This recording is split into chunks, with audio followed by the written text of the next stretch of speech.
Good evening, everybody. From Divided We Stand. Tonight we have a special guest again, and again it's David Price from Arlington, Virginia. Dave, it's great to see you. How are you doing?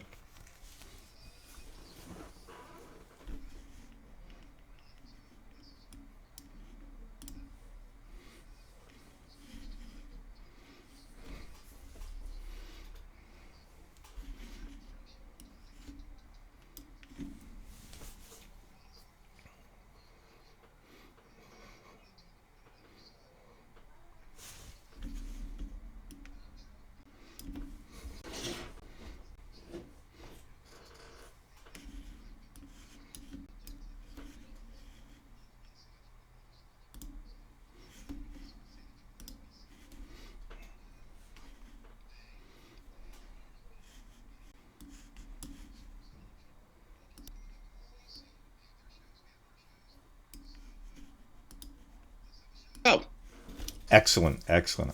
Well, I hope our audio is on now for everybody. If it isn't, Dave, can you just say check again? if you send me a We're check good. in the mail, if anybody sends me a check in the mail, I promise I will cash it and spend it and help the economy. Uh, Thank you, Joey, for notifying us on the low volume there. So, look, Hey, Joe. Joey Fulcher, one of our biggest fans from Cherry Hill, New Jersey. So it's great to see Joey. And Joey's a man of discernment and taste. He likes me better than Brian, and Yes, he does. just He a loves good you. guy he is. So, Dave, tonight I wanted to posit, make basically a hypothesis of what's going on with the Republican Party right now, and especially with Donald Trump. And I'm going to show you some clips tonight from the cabinet meeting today. And what I'm suggesting is, Dave, that we know that Trump wants to go back to work. He really does not care, at least in my opinion. He doesn't care if people die because he wants the economy to go right back up and he wants to be reelected. And he sees these 100,000 deaths as basically a badge of honor. So I want to show you where I think he's going with this, and that is he's going to make the case, and his administration is going to make the case, that not going back to work is more dangerous to your health than going back to work. So we're going to look at a couple of clips, but I'd like to take one at a time, Dave. I'm going to show you the first one with Alex Azar, and then we'll get into another. But let's look at the one Sounds with good, Brian. Alex Azar. Okay, I've got it queued up, so I just want to make sure everything is correct. Looks almost right. Let me try to center it for our guests. Yeah, there you are. You're almost centered. All right, that's probably good enough. Okay, and we'll have to kind of keep quiet during this because we'll get some echo. So I'm going to take my mic off right now, and yours off too. Thank you. Alex, please say a few words. Well, thank you, Mr. President. Your top priority has always been the health, safety, and well-being of the American people as we've been going through this pandemic, and that's been our priority throughout this crisis. We've got to get life back to normal, and we've got to restart the roaring Trump economy, and we have the tools to do that. The right mindset for reopening is not about balancing health versus the economy. It's actually about balancing health versus health. By one estimate, the virus-induced recession will see an extra 65,000 deaths from suicide, drug overdose, alcohol abuse in the coming years, possibly even more. States are seeing a decline in the reporting of child maltreatment because kids aren't at school. They're not seeing doctors and teachers who would otherwise report maltreatment in the home environment, and so it goes unaddressed. Mammograms are down 87%. Colonoscopies are down 90%.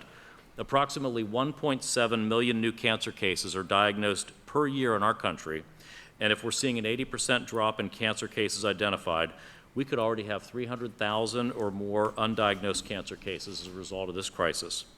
A CDC report found a 60.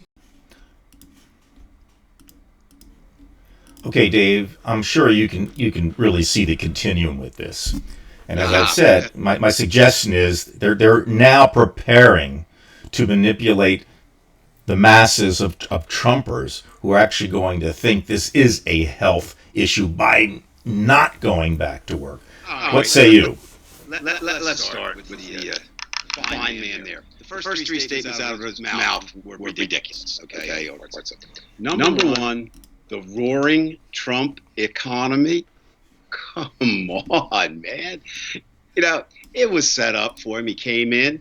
And, okay, are we going to blame him for all of this? Of course you can't. Of course you can't, right? We're in an area that no one could handle it perfectly, but he's handled it like a buffoon baboon, okay? So we start with that. His other thing was, let's see, the one that I really like. Ladies and gentlemen, I'm not the most brilliant man in the world. Far from it, okay? But I'm going to say this, and I say it as sure as I've ever said anything in my life. We're not going back to normal anytime soon and possibly ever. Let's try this again. We are not going back to normal anytime soon and possibly ever. Now, tonight, I hope somebody asks, well, what do you mean by that? Okay, I'll just explain it briefly. Okay, and you can relate other things. 9/11 was a pretty big tragedy, correct, Brian? Yes, indeed. One person, and I'm not saying it's a bad thing, one person tried to blow up a plane with his shoe, kind of things, right? And because of that, everybody takes off their shoes, right? Now, magnify that. That affected, America in terms of how we flew. Magnify that by the world, and then magnify it by every problem. Brian, it's very simple. Donald Trump can say all he wants. His people can say all they want. We're not going back to normal. Now, the other thing, that was based on statistics, and they're real concerns, okay, Brian? I've said all along. You have to battle, you have to say not battle, that's not the right word. I would say almost weigh in two things. If you go back too early to normal, right? Right. People are going to die. That's a given. That's not debatable, kids. That's a given. Now, what Azar said is true. I don't know if the statistics are true, but I'm sure that alcoholism is up. I'm sure that drug addiction is on the climb. I'm sure that all that that he was saying is true. It's pretty bad. However, that's still in the future. So what you're really looking at is the guarantee of death versus the possibility of death. Now, we can't remain the way we are now. Well, we're starting to open up a little bit. I mean, that can't happen. Let me give you an example. Those of you who know me well know that I've gotten a new writing, what would I say, subject. I'm writing for a worldwide journal on the pandemic, and I've particularly chosen where I live, which is Crystal City, to look at. So today, I went down and did some video of the Crystal City metro stop. There's a couple statistics, and we can do this in every city in America. Where I live, there's 22,000 people, give or take, but 60,000 people come to Crystal City every Monday to Friday to work. Now, we all know the concept of rush hour, so I decided to go to the metro and see what was going on in Crystal City on a Tuesday. I believe we're still there. And Brian, after the two trains pulled out, I was the only person in the Crystal City metro station. One person, me. We've done estimates here of the 60,000 people. Less than 1,000, I would postulate maybe fewer than 500 are actually working here now. Now, that's not the tragedy that it may seem from that number, right? Because most of the people are still employed and working from home. So, normal, when do you get back to normal? The Metro said the earliest, the Washington, D.C. Metro is even planning a regular schedule. Let me say something about that today. I'm focusing on this because it just came from doing it. At rush hour, the trains run every 7 minutes, Brian. During the regular day, they run 12 to 13 minutes, right? So it's like half the time. Today, there is no halftime. There is no rush hour. They're running every 30 minutes. I counted on my way into the metro. I saw 4 people. They boarded a train and left. Wow. Now, sure, anytime. That's fine. That's how we do it.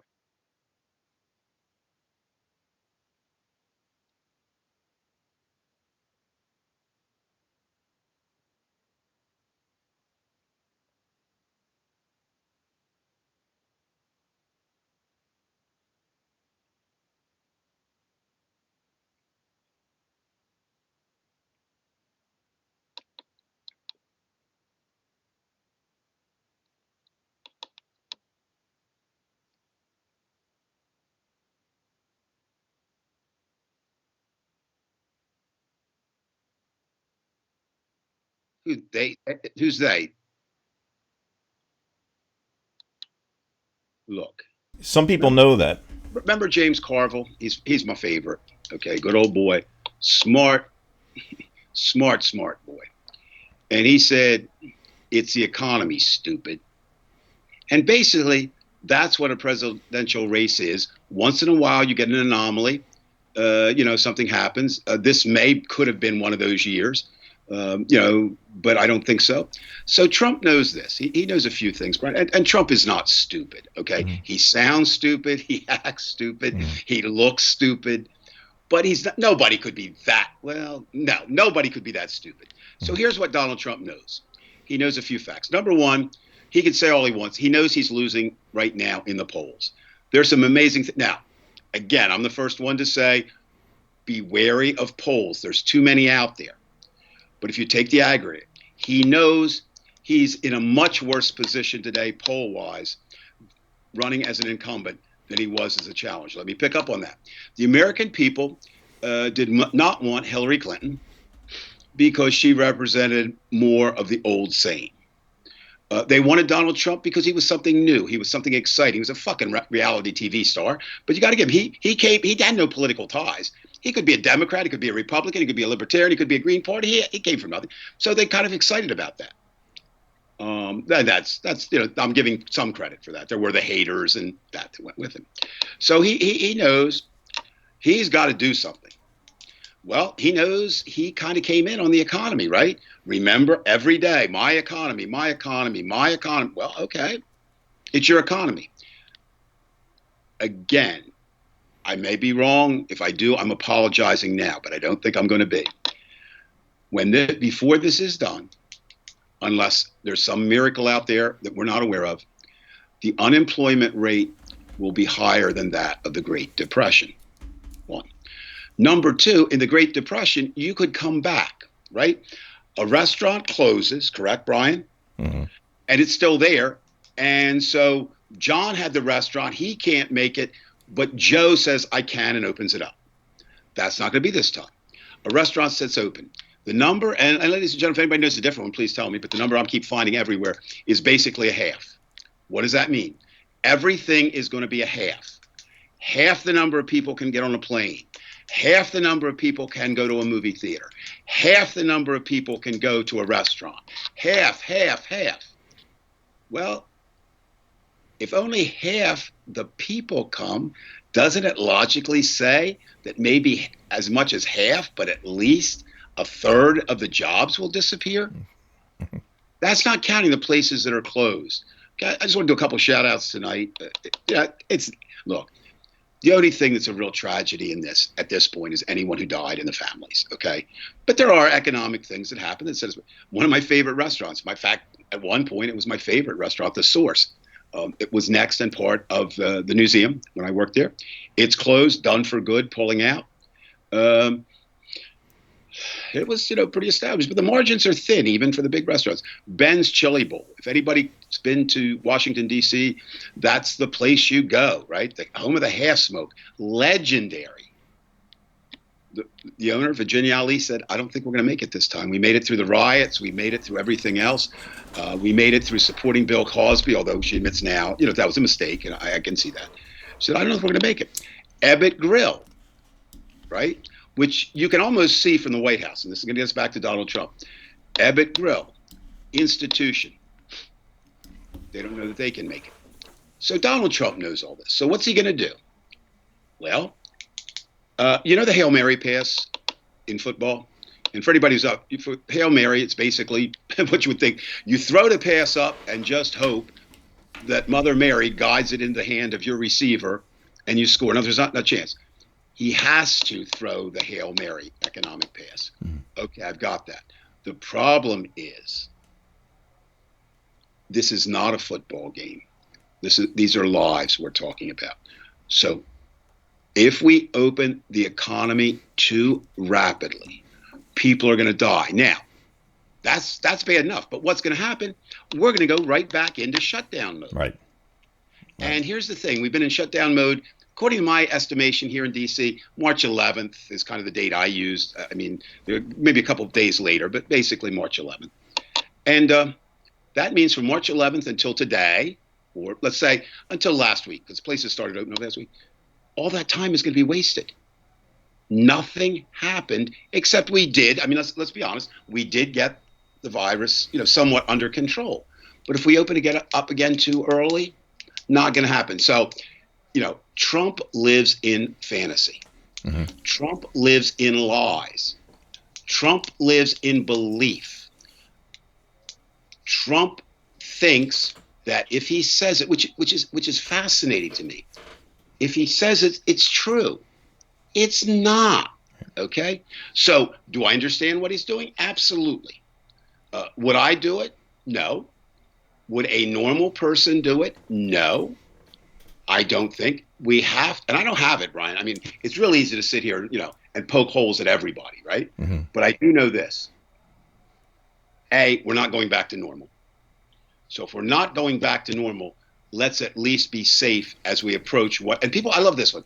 We're in the new normal. I've even said it. No, we're not. We're in the middle of a goddamn pandemic. We're just in the middle of it. Last thing I want to say on this, and then show another clip. But this is disturbing to me. And maybe I don't usually get disturbed over things. I mean, things just are, right? So I was doing some research the other day. And, look, we're not going to be out of this until we get a vaccine. We're not. Okay? Anybody who thinks differently is kidding themselves. Okay? People aren't going to go out until they get a vaccine. People aren't going to be safe until they get a vaccine. I love that there are people in America that think an AR-47 carrying it around somehow protects them from COVID-19? What the hell is that? Now, from my research and what I found, the fastest vaccine developed in history, which was also an emergency, was to polio, right?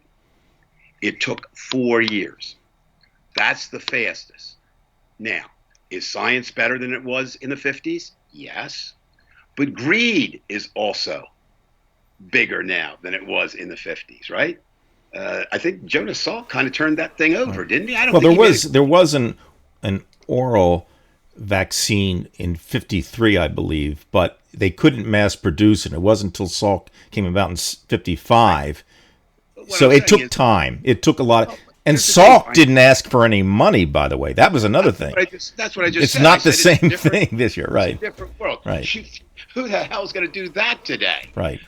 Dave, I have to interrupt one thing, just so people understand the context, and it's my fault. When I spoke, Dave, and asked you that question, I had some background noise in the hall here, and I had to turn it off for a second. I forgot to turn it back on. All I said was, ladies and gentlemen, I had spoken to Dave. I was basically verifying what he had said.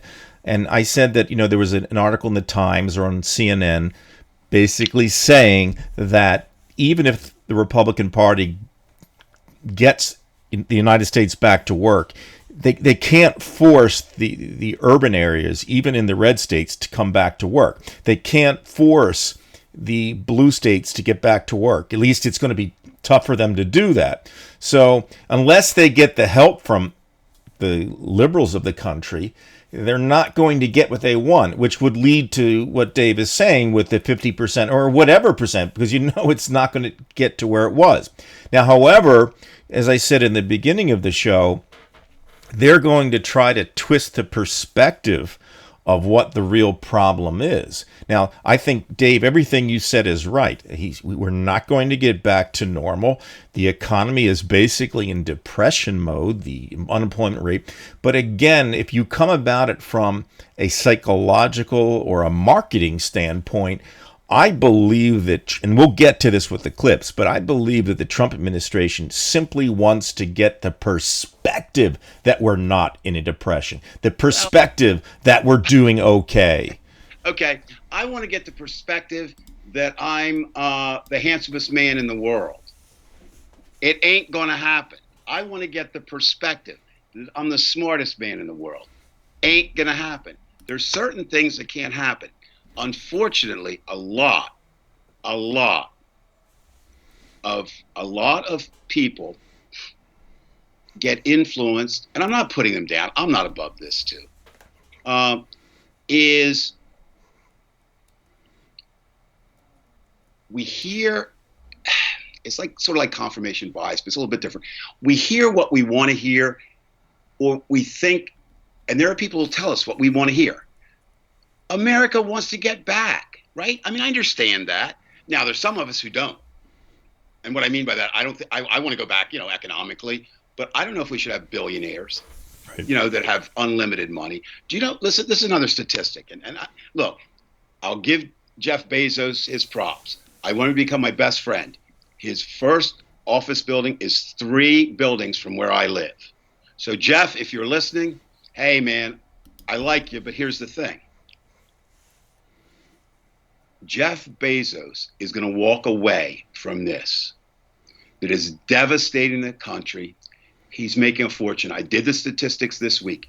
Brian, just take a wild guess, and I don't expect you to know. And you're as smart as as anybody I know, except a trained economist. You're well read. Anybody else can chime in. How much money do you think he makes a minute? Bezos? Currently? A minute.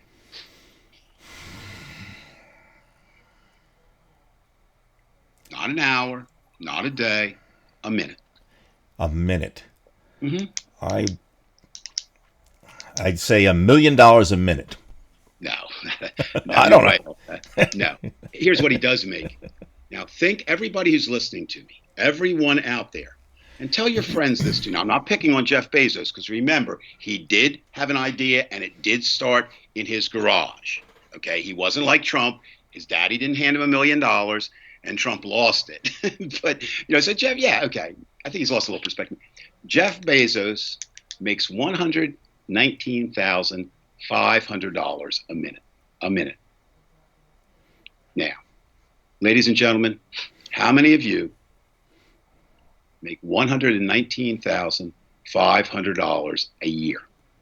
Not I. Not I. Now, do we begrudge that? No. But what's going to happen, Brian, with this economy too, and this gets back, when we open, what's it going to look like? Okay, just look. Pennies filed for Chapter 11 bankruptcy protection. Today, Pier 1 Import filed. Okay, so we're not just talking about mom and pop stores, right? They're talking about this, and the 3 winners so far: Amazon, Walmart, and Target of brick and mortar stores. Okay. Now there's a report, right? Brian, my screen just went dark. I don't know if yours did. You're still on. It's back. No, okay. Anyway, there's a report, unconfirmed, but hey, we'll pass it along. Amazon is eyeing taking over Pennies to have some more brick and mortar stores. Now, let's that's good, right? Malls went under their anchor.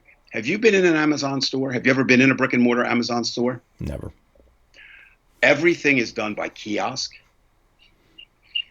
There's no human beings there except the baristas, right? And a couple store managers. So when we come back, will there be jobs, right? So, okay, today I saw a strange sight. Well, Metro was. I showed it to my wife tonight, and she's pretty stable, and she said, "Oh my God, she right now she doesn't want to go down there." I can understand that. I do it because I write. I saw a very strange sight today. A cab, Brian, a cab gave me pause. There's no goddamn cabs here. You know why? Because nobody's using them. Look at Uber. 3,000 jobs yesterday. Now, they can bounce back and rehire those people, assuming people ride. Let's look at that, Donald Trump. We have, and I've mentioned this before, just because I think it gives a perspective. We have some major employers here in Crystal City. We have Boeing, we have PBS, so it's really cool, like to have Big Bird and Ernie, as your next door neighbor. Like I said before, I've actually seen them there. They're finding out something, Brian, that they didn't know before. They're finding out that they can run their operation pretty damn well if their people are home.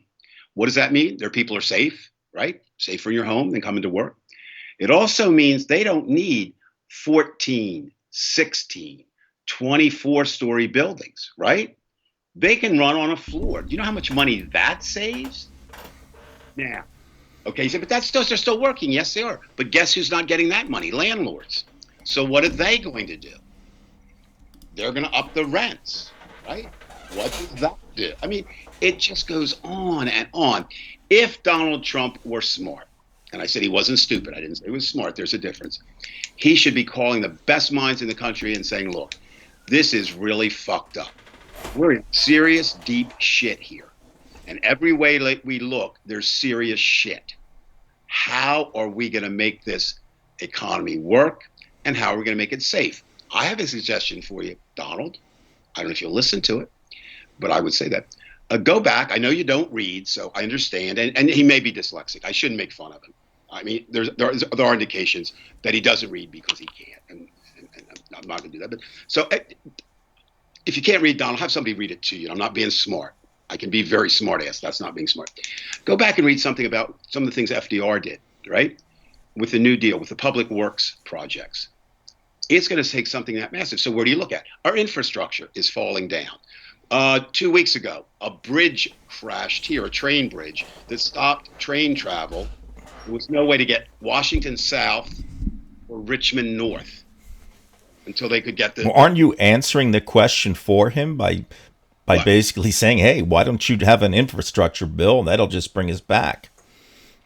Well, yeah. Well, the Democrats would want that, too. You know how much chance there is of that doing it? Number one, I think none. Look, he's already saying no second dip at the money. Right. He's cutting Obamacare just because it's got Obamacare, just because it's got Obama's name. Look, the man has no empathy. The man has no consideration for others. Ladies and gentlemen, I hate to say this, and I have friends who do it. You're not following a political leader. You're not following a conservative. You're not following the Republican Party. You're following a one-man band. And that one-man band is the biggest con man and maybe bigger than we've had since P.T. Barnum. Okay, Dave, I'm going to show that clip. Yeah, but I want everybody to keep in mind what I'm trying to say here, because I don't disagree with Dave. And I'm not sure, Dave, that you'll disagree with me. But again, I'm going to go back to my initial statement that I believe he's planning to change the perspective of this pandemic. I'll interrupt you just for a second. He can only change the perspective if people allow him. Right. Well, he thinks, no, listen, Brian, this is important. This is what's wrong with Donald Trump. Donald Trump thinks if he does it, he can do anything. That's what a narcissist thinks. Okay? And he really believes that. Oh, if I can, you can't. This is not like anything else we've ever had. How can you change your perspective if your favorite grandfather's dead? How do you change the perspective if you know you're not going to have a fucking job no matter what you do? There's no perspective to change. Now, is he going to try it? Of course he's going to try it. And what I really hate, and I mean hate, and hate's a bad emotion, not because it's evil, but it destroys you. So I'm willing to take that acid, that I get from that. Are these fucking Republican whores who blindly follow him? I'm not talking about his supporters. They may not know any better. But you're going to tell me that Azar really believed that first motherfucking statement he said, Mr. Trump, if I remember correctly, Mr. Trump, everybody knows, or we know, or whatever. Nobody They cares. all know he's lying, but they all lie themselves. But Brian, okay. I'm going to say this because I believe it to be true. We'll get into it later in the show. Mm-hmm. A wounded animal strikes crazily. Trump is a wounded animal. Okay. So is the Republican Party. Look, they have one shot at keeping hold of power. That's cheat, steal, rob, lie their way in. And they've done a good job of it. All right, for now. Mm-hmm. See, you and I, I think people, and I fault You're more optimistic about the future than I am. No, Brian, it bounces, okay? Mm. It bounces. Now, if Donald Trump is the future of American politics, then we are completely fucked. But I don't see it that way. I see it as, this is what I really believe. I see it as an anomaly.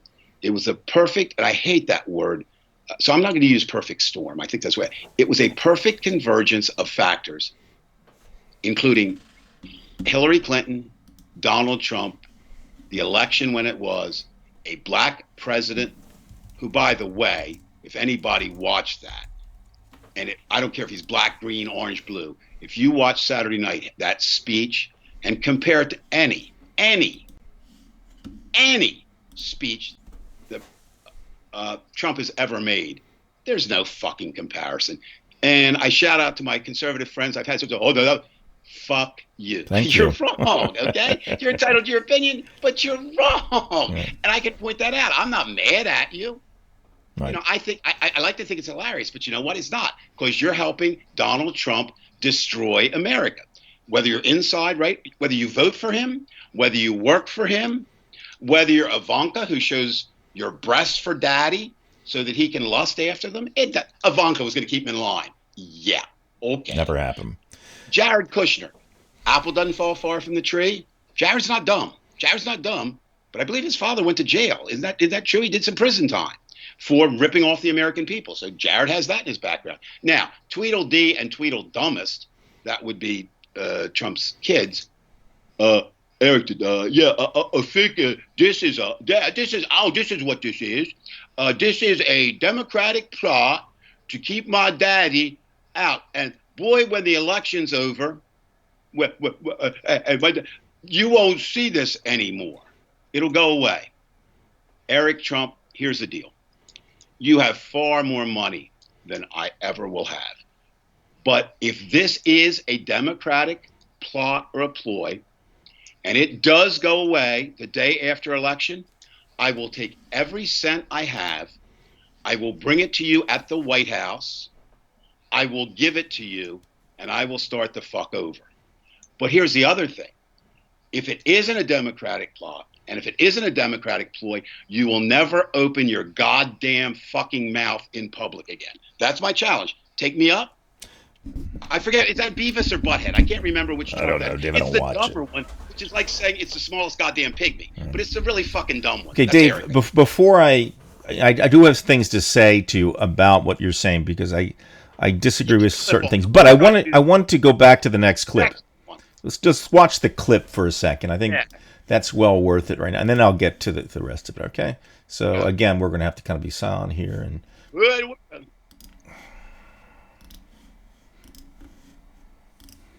I'm sure that governors today heard these concerns from a medical perspective. As my physician colleagues on the task force have been careful to rightly note, their perspective and advice centers on one aspect of the pandemic, virus containment. However, even medically, it is not the sole perspective. I felt that it was important to offer the governors a different, albeit equally important, medical perspective. As such, I made the following remarks. It is my privilege to serve as the Assistant Secretary for Mental Health and Substance Use. But today, I really speak to you more as a psychiatrist who also happens to hold a PhD in infectious disease epidemiology. Never did I imagine the nation would be experiencing the coinciding of mental health issues and infectious disease that my training addressed. The research literature is clear on the effects of quarantine and stay-at-home practices on mental health. We know that the longer the duration of these orders, the greater the intensity of the mental health problems experienced. We also know that these symptoms persist for years to come, even once quarantine is lifted. The data tell us that when the lives of adults, children, and families are drastically changed for extended lengths of time, for many, anxiety, depression, and stress disorders will become manifest and will persist. These are real health conditions with potentially long-lasting consequences that must be taken seriously. To put all of this in perspective, I believe it is important to point out that pre-pandemic, we lose 120,000 lives. Yeah, Brian, that's good. That's good enough. Okay, so okay. I just want to say before I go into some of the, we saw Alex Azar. We saw this is Dr. Eleanor McCann's cats. Names don't really matter, but I think there's one thing that is. They do a musical on her. Wasn't there a musical called Cats at one point? That was much more interesting than her. But let me ask you: do you remember a media journalist from the Soviet Union named Vladimir Posner? He used to be on, I don't know, Ted Koppel's show back in the early '80s. He was an American who lived in Russia most of his life. I think he was born in France. But the thing about Posner was he was very, very glib. And whether he was lying or not, he sounded believable. And this is the reassuring type of elocution of language that I've heard from Alex Azar, which I can't stand. And now you're getting it from Eleanor McCann's cats. It seems as though she's reading a child's tale to us to try to convince us that there's this great danger. And I'm telling you, Dave, as much as you and I know it's all bullshit, you have friends, I have friends, there is an entire cadre of Trumpsters who actually will buy into that. And again, as long as he gets that 35%, and as long as the perspective is that we're coming back, or the perspective that we're going to have a vaccine in December, as long as that can be put in the minds of America, he is going to market himself to what he is not, and he'll win. That's what I'm positing. Okay, here we go, Brian. It's time to put up or shut up. We won't go big. Let's go. Let's go dinner. Let's go dinner bet. Well, we did do that already, but yes. Okay. No, this is a big dinner bet. Okay. And here's the big dinner bet. I'm going to go on record tonight as saying Donald Trump will not win in November. Now, before anybody goes out and puts some money in Vegas on that, I was wrong 13 times about Donald Trump becoming president. He uses this all the time. 11 times he made a remark that I thought would knock him out of the race. You know, such famous words as grab them by the pussy, such famous words as Mexicans, rapists, all these famous words. Okay. I did not think he could win the primary. I did not think that he could win the election. So can he? Of course. Anything can happen, right? But if you look around, and we won't deal with that. We'll deal with that next week because this is too good with the subjects we have. It's not a good night. It's not a good time. It's not a good night to have echo, they're saying. Well, it was my fault again. Yeah, that's not what am I trying to say here? That's not necessarily what Trump. Okay, let's back it up. Let's do it this way. I believe that Trump does not base his decisions on any reality that I see. He bases them on whatever the reality is that he sees. The reality is that he should be worried, and he is, that he's not going to win. Correct. Now, will he do anything to win? Yes. I was looking at some of the comments. Well, it's all over the board. People say if it's clear he'll resign. No. I think he's in for the fight. Will he make an attempt? Maybe not. Sure, anything's possible, right? But the least likely, I think, of all the possibilities is Donald Trump winning on Election Day in November. Now, why do I say that? It's very simple. Okay. Uh, all you have to do, and I keep coming back to that because everybody's weeping, oh, he's going to win. Listen to this, Brian, and it's absolutely correct. All the Democratic nominee has to do, whether it's Joe Biden, Stormy Daniels, or Billy Joe Bob Rob Aduba from the Bayou in Louisiana, all the Democratic nominee has to do is win 3 states that Trump won and is president. Now, the states most often mentioned are Pennsylvania, Michigan, Wisconsin. Wisconsin. Biden is ahead by pretty serious numbers there. But it doesn't have to be those 3 necessarily, right? It has to be 3. So, people, well, he's not going to win Florida. Who cares? It's not. Look, ladies and gentlemen, I wish it were a national election. I really do. I wish it was one person, one vote. It's not. It's the Electoral College, right? So, and you mentioned before, there's the liberal states. Well, guess what? For the most part, the liberal states have more people in them. Why? Because their economy is better. It's Right, not better today. Absolutely. But I still think I still like the potential of New York bouncing back better than I do Tupelo, Mississippi. No offense to Tupelo. I like Tupelo. Elvis was born there. But I'm just saying, so you have to look at this. So it's not the end.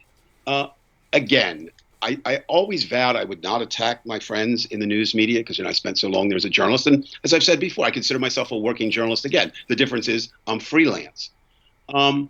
But I don't think they're handling things real well. I don't buy into they print fake news. That's not true. I think what they don't handle well is Trump. William Barr will steal the election. Yes, he could. Well, yeah, and so could aliens come down tomorrow and take us all home, wherever home is. Anything is possible. Now, let me ask the person, I don't know who did that, unknown, and I'm not faulting you. Here's what you have to think. Can William Barr, the person, steal the election? And the answer is no. Can William Barr, the Attorney General, steal the election? Puts him in a much better position, right? But here's the thing. Do you realize how many anti-Trump people work in the Justice Department? They're not going to sit idly by and, it's always degree of crime. It's always degree of crime, Brian. It's been that way since the beginning of time.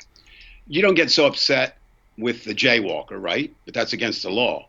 But you do get upset with the person driving so fast that they're going to kill 4 or 5 people. That was Joey, by the way. Joe, we talk all the time. Mm-hmm. You've got a really good political mind. And I mean, can I swear William Barr? No, but I don't. I think, look, have the checks and balances been great? No. But let's look at it. Trump came in with everybody, right? Then he lost the House, correct? Which is not unusual in a midterm election. I like that Nancy Pelosi's there. I love that she can tweak Donald Trump. And part of what you do to a bully is you confront him. What you do to someone unstable is you make them more unstable. He's both. But I want to get back to the woman there, the one who had the big play on Broadway, the Katz woman. I like the play. Eleanor Katz. Let's just call her Eleanor Katz. Well, Katz. I like that. I love that play. Memories, whatever that song was. But anyway, here's what happens to her. First of all, she was not lying, Brian. She was not lying. She was positioning, though. That's exactly right, okay? Mm-hmm. But here's the thing, and I would posit this to anybody who says that. I have a few conditions, and I speak openly of them. I'm a recovering drug addict and alcoholic, so I think I know something about that. I've been treated for depression. I think I know something about that. Of the two, the depression was much more scary. But here's what I know. If you do get alcoholism, drug addiction, both of which I had, if you do finally diagnosed with depression, which I was, there's medicine, there's therapy, there's help, okay, out there. But if you go out and get the virus and die, there ain't no help. There ain't no help. Donald Trump is positing things that may happen with real statistics. But what they didn't say is how many people would recover from that, right? You know how many people recover from death? How about this? Don't tell an evangelical that. Well, they don't recover here. They go up to heaven where the streets are paved with gold. Now, unless, look, I'll be honest with you. You know, I don't believe in heaven. I don't believe in hell. I don't believe in organized religion. But I really don't want to go to heaven unless my girl Stormy Daniels is there anyway. And most people think neither one of us are going to go. So Stormy and I, we'll be down. We'll be down the other place. I like warm better. Yeah, but 2,000 other guys want her too. Well, that's fine. Well, if Are you in the habit of sharing? I know what you're saying, but no, nobody comes back from death. I'm not. I mean, you might be resurrected. You don't come back on Earth, even if you buy into the Bible. And look, again, let me be clear in what I'm saying. Anybody tonight who goes out, and I have a Bible here, if they want to do it, where everything Jesus said is in red, right? If you follow what Jesus said, you can follow him as a son of God, you can follow him as a son of a bitch, I don't care how you follow him, you would live a goddamn good life. And you know how many evangelicals are following the sayings of Jesus Christ? And the last I knew, if you're a Christian, you got to have some relationship to Jesus Christ, I think. So, that's out there. Look, they whatever, okay? But this woman now, so what is she? She's an expert. I'm not going to dispute her expertise, okay? But I ask people this too. How many people is Trump dismissed? Counts pretty high, right? Why did he dismiss them? Very simple reason. They weren't loyal to him, or he didn't agree with what they were saying. This has been going on for 4 years. Those that are left are Trump puppets, okay? They're Trump puppets. There were a few, I think, in the beginning who signed on hoping that they could be the boy who put his finger in the dike, to stop the flow of Trump. They're gone. So this woman, is she lying? No, absolutely not. But I would say this. My daddy was a gambler. And he always said, if you're not sure, go with the odds. And here are the odds. Bad things will happen whether we open too quickly or whether we open too slowly. But we know if we open too quickly, people are going to die. We know that. And they're going to die immediately. Now, something I didn't realize, Brian, as I started doing this research, I kind of, like everybody else, it's like the flu. No, it's not like the flu. Okay? Usually I give names. I'm not, because it's a prominent person I talk to. He survived it. He said, and he's 60 years old, he said it was the worst 4 days of his life. He was really just sick for 4 days. He said, I hallucinated. I didn't know what was going on. And he was there. Now, he's a survivor, right? So that's going to happen. Now, another thing that's kind of interesting, and we get back to this.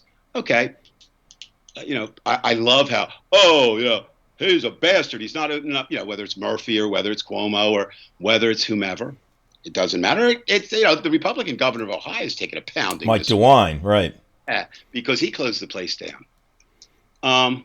Well, okay. Obviously being a Jersey boy, I mean, I love the shore. I love the Jersey Shore. It's the one thing my wife misses most about leaving New Jersey. I don't know if that's what I miss most, but I miss it. So I watched this weekend for interest. Okay. People weren't wearing masks. Okay, whatever, right? But the stores weren't open. Okay. The restaurants were. Now, Trump would, but imagine if you get that many people. Now, here's another thing we all have to consider, and I love this. You see people say, well, they opened up in Georgia and everything was fine. They've been open a week in Georgia. It's 14 right, days. You don't know now. It's 14 days minimally for incubation, and they're talking 21. So you're not going to know jack shit. Right. And now that I want to interrupt you here again. Sure. I don't know if you saw the news today out of Florida, where the suggestion was that somehow that through the Department of Health in Florida, they're cooking the numbers, or Of course, everybody cooks numbers. Democrats, Republicans. well, I don't know about cooking death numbers and those kind of things. That's something that happens in Russia. It's something that's happened in America from the beginning of time. Right, Okay? but something that involves the CDC and things like that, you would There's think. no goddamn CDC. Well, then President why are you Clinton. saying that all of a sudden Bill Barr isn't going to be the threat? He could do that. No, he can't because there are.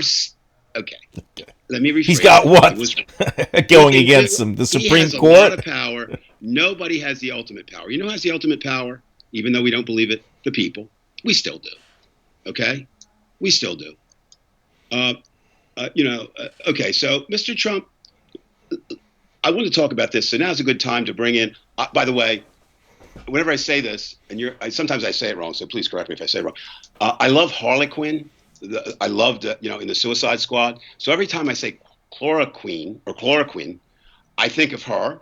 So Donald Trump is taking a drug or not taking the drug.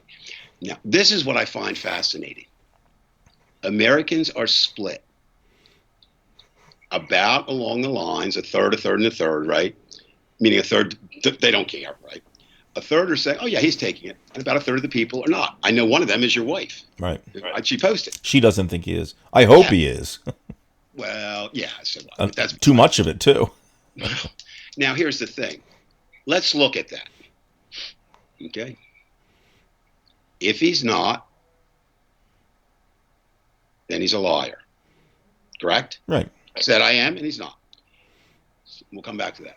If he is, then the question becomes, why is he doing it? Why is he doing it? There's only two reasons. He's afraid. One is three reasons. One is he wants to show that he's macho, right? And I'm right. And you know, Obama said this drug is bad, whoever said it, and I'm going to take it. A second reason is, a possible reason is that he Dr. really Bright said he was very cautious about. He didn't say he prescribed it, Brian. No, he didn't. You're right. The doctor did not say he prescribed it. He said he's taking it. Now, they also said that Trump wasn't morbidly obese. Nancy Pelosi has a better eye than any physician who's looked at Trump. Right. Trump, you're morbidly obese. I'm obese. So I'm there with you, brother. Mm-hmm.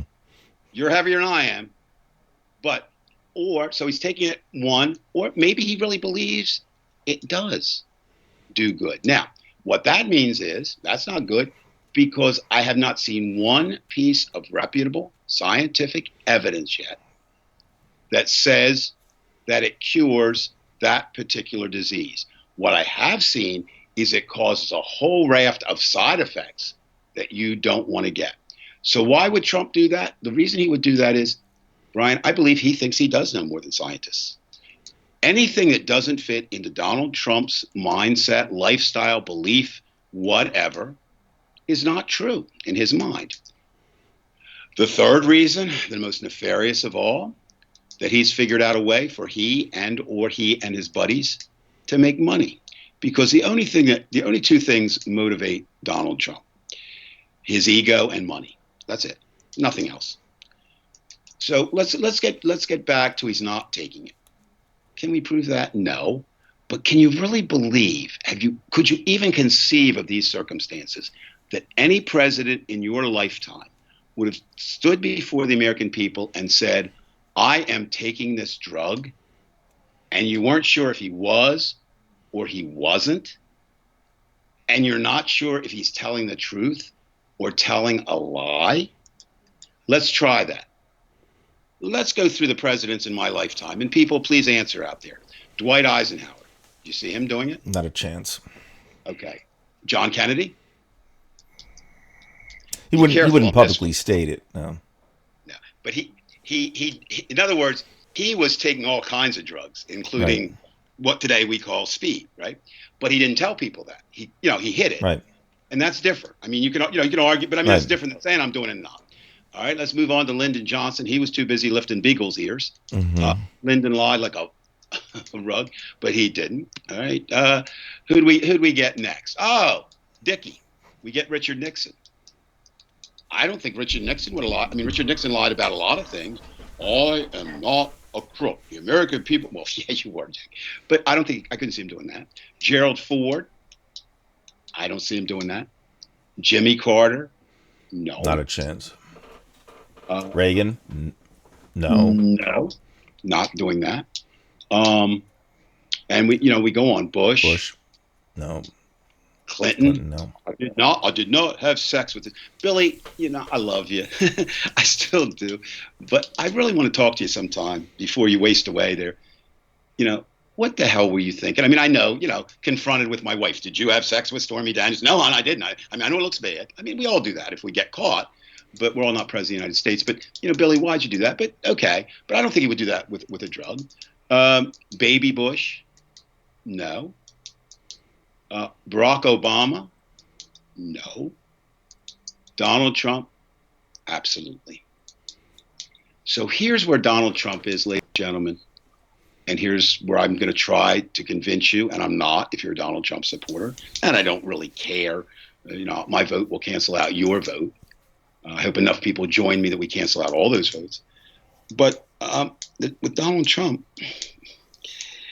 everything he does is either a lie or not for a good reason. And that simple thing about taking a drug, right? There's only two options, right? He's either telling the truth or he's lying. If he's lying, that's bad. If he's telling the truth, that's not good either, right? Now, smart people out there saying, well, wait a minute, Dave, wait a minute. Isn't that what you're saying about opening the economy and keeping it closed? No, it's not. Let me come back to that again. And let's be clear. Trumpites especially, conservatives in general, Republicans, but especially, they think life's a goddamn light switch. It's either on or it's off. It's not. There's shades of gray and movement in there. Like I love, you hate Donald Trump, so that means you're a Democrat. No, it doesn't. It means I try to be a moral person. Okay? Do I hate? Yeah. Yeah. I mean, so it's not that way. But if you're following him, my God, where is he taking you? Where is he taking you? He's taking you if we open up too quickly. And I'm not saying, Jesus Christ, I get tired of this. Jesus Christ, you don't care about people. The fuck I don't.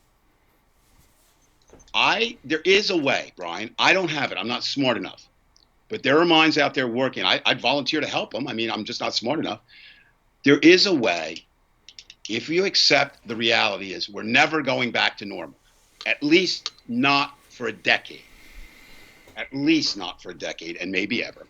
There is a way to balance health concerns with the economy. There is, and we've got to find it.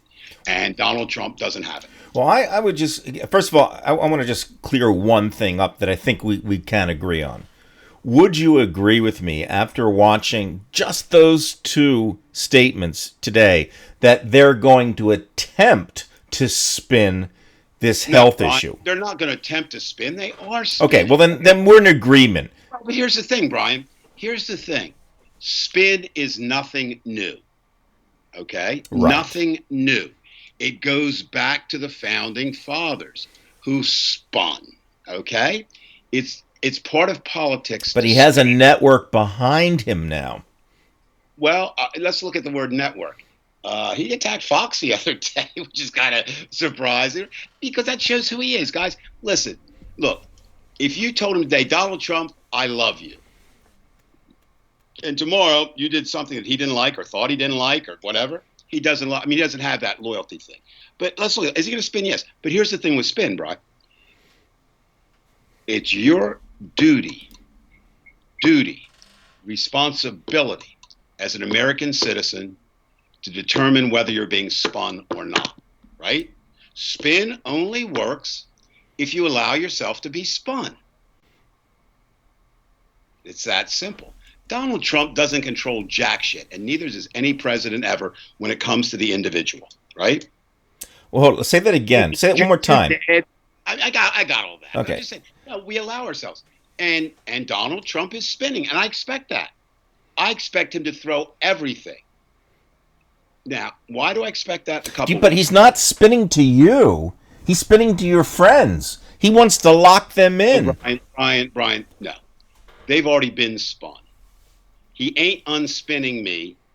We ain't unspinning or ain't spinning them. The battleground is those who have not made up their mind about Donald Trump. Now, if you base it on 2016, that's a third of the American people. Let's look at that. Right? Those third of the American people, you have to ask you this question. It's the one that's always been asked. Do they see themselves as better off today than they did 4 years ago? That's the ultimate political question. Are you better off today? And if you are, you vote for Donald Trump, right? You'd be a fool not to. But if you're not, you'll be a fool to sit it out or not vote for him. Now, this is an area of kind of tenuous, but I really do believe this. If you look, we'll go back to my friend, Katz, the one. Eleanor Katz, yes, Dr. Right? Katz. Like I said, she's bright, but yeah, she's talking psychology. Well, here's a psychology for you. When you are threatened, like we are now, most of us go back to something that's comforting, right? Right now, I find this fascinating. Cereals, that were out when you were a child, people are going back to those. I saw the other day a very interesting statistic from my generation. You know what's up like 900%? The sale of model cars that you make. I can't wait to bring back the monsters. I loved making those monsters, the Aurora monsters. So we're looking at that. Well, you say, wait a minute, Dave, now you're really off the boat. What are you doing? It's very simple. Donald Trump may be a lot of things, but he ain't comfort food. Joe Biden may be a lot of things, but he is comfort food. Okay. And so if you're going to look at people, are they going to eat the comfort food? And I challenge anyone who hasn't made their mind up tonight. Just ask yourself this question. But it has to be a double question, Brian. It can't be a single question. That's what was wrong with the first question. You have to ask two. Are you better off than you are 4 years ago, right? But the second one, is your country better off than it was 4 years ago? Now, Donald Trump says our esteem has risen in the world.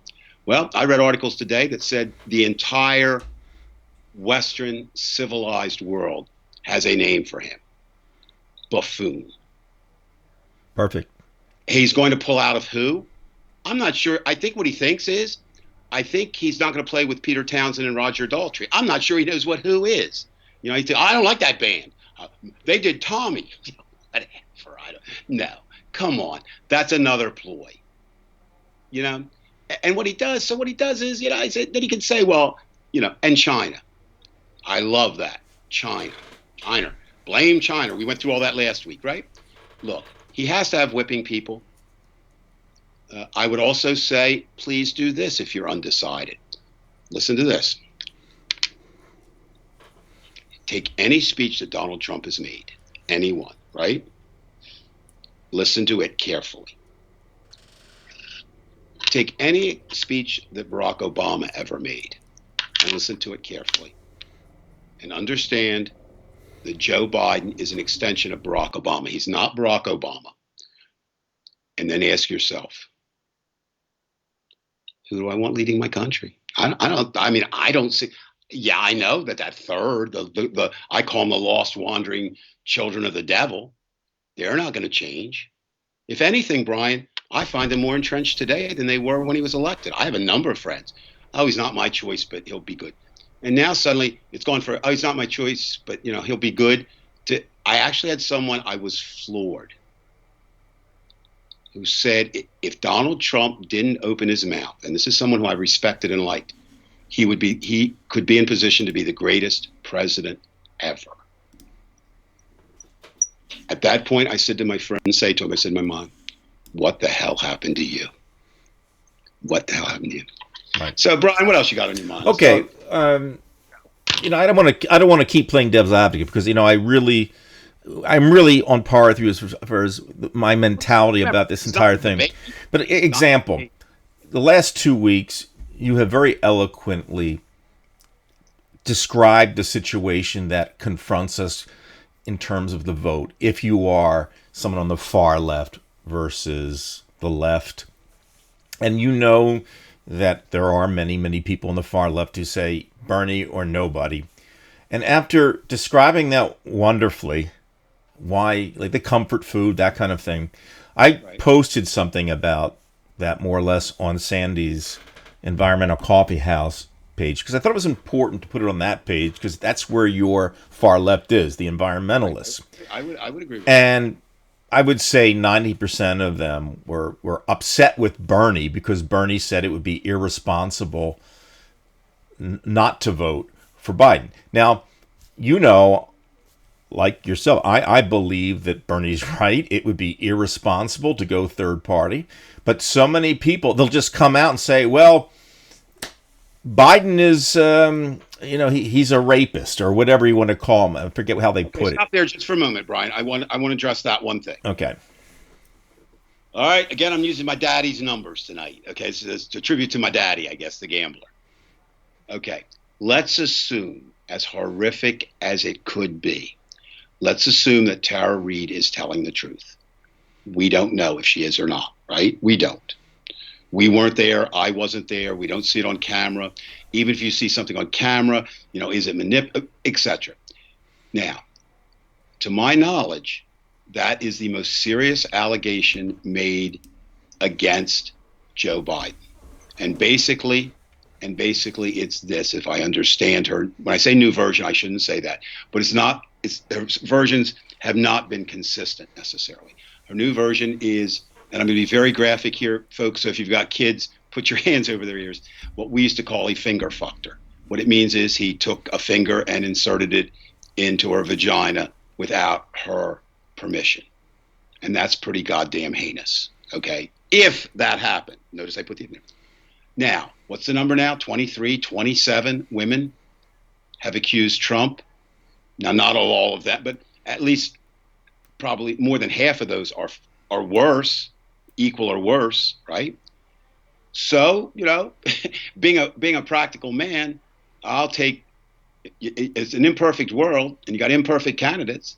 I still think the logical thing is to take Biden over Trump, unless, as I say, if you're in that undecided category. Now, if you're in the decided category, it doesn't matter. Now, let's get to Bernie supporters. Hey, shout out to Jan Albertson, one of my favorite former students. Jan is one of those Bernie people, right? He believes in it. Jan's young. I understand where he's coming from. But Jan's going to be my special project.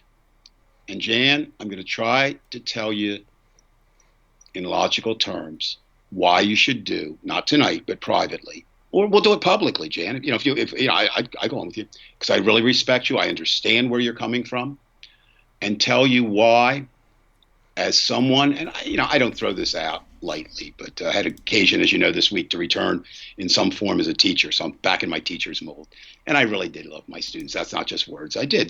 They were fun. They kept me young. I learned more from, etc. So Jan is my former student. It's my job, if you're willing to listen, to tell you why, not why you're making a mistake with Bernie, because I don't think you are.